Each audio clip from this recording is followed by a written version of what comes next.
And now, Your Excellency, we're going to shift to another subject, and that is the subject of a leader of the Islamic Defenders Front, or the FPI, Rizik Syihab, who just returned to Indonesia.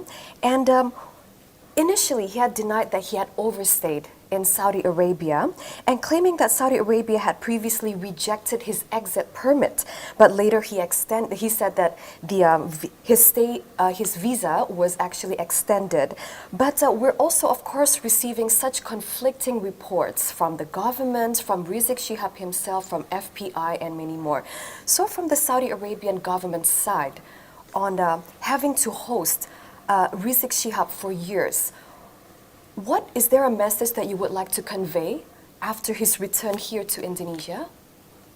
Well, there is no any message because Rizik Syihab was there in Saudi Arabia as any other Muslim. He was staying in Mecca, and when the time comes that he went to be back to Indonesia, so we authorities allowed him to be back, and there was no any kind of problem, just to let him stay more in the country, because it's the decision is Rizik Syihab decision, it's not our decision.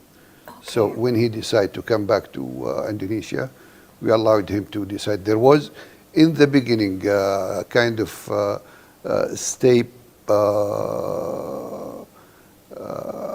affiliation, but after that, it was normal, and he preferred to stay sometimes. When he decided to come back, we allowed him to be back.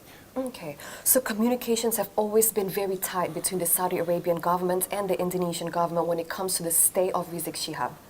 Well, there was a kind of communication between the two sides, yes. Okay, and regarding his overstay, the government said that it implicated a very hefty fine. So who was actually housing Rizik Syihab at the time? Was there any institutions involved, or the government, or was it just Rizik Syihab individually who had stayed? I think it's individually. Okay. There was no any kind of problems. There was any kind of what we call it. Violation on wrong or against the immigrant system in the country. He was individually preferred to stay until it was the time to be back. So that's what happened.